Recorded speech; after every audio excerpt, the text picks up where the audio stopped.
The cat is drinking milk. பூனை பால் குடிக்கிறது. ஸோ எந்த ஒரு சென்டென்ஸுமே தமிழ்லேருந்து ஹிந்தி படிச்சிங்கன்னா ரொம்ப ஈஸியாக இருக்கும். அப்படி தான் பார்க்க போகிறோம்.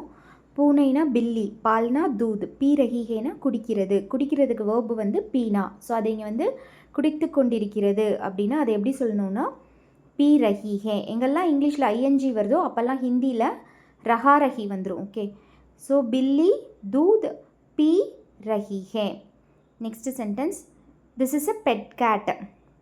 இது ஒரு வீட்டு பூனை, இல்லைனா இது ஒரு வளர்ப்பு பூனை. ஸோ டொமஸ்டிகேட்டட் கேட் அப்படிலாம் சொல்லுவோம்ல. டொமஸ்டிகேட் வளர்ப்பு அப்படின்னா ஹிந்தியில் நம்ம சொல்ல வேண்டிய வார்த்தை பால்தூ. ஸோ யக்னா இது, ஏக்னா ஒரு, யக் ஏக் பால்தூ பில்லி ஹே. So again I am repeating, யக் ஏக் பால்தூ பில்லி ஹே, வளர்ப்பு பூனை.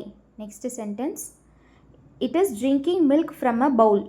அது ஒரு கிண்ணத்திலிருந்து பால் குடிக்கிறது. அப்படியே ஆர்டர் மாறாமல் வரும் பாருங்கள் தமிழில். அதுனா யக், ஏக்னா ஒரு, கிண்ணத்தில், கிண்ணம்க்கு வந்து கட்டோரி, கட்டோரி சே, அதிலிருந்து. இங்கிலீஷில் ஃப்ரம், தமிழில் இருந்து, ஹிந்தியில் யூ ஹேவ் டு யூஸ் சே. சே தூத்னா மில்க், பீ ரஹி ஹே குடிக்கிறது, குடித்து கொண்டிருக்கிறது. ஸோ வக் ஏக் கட்டோரி சே தூத் பீ ரஹி ஹே.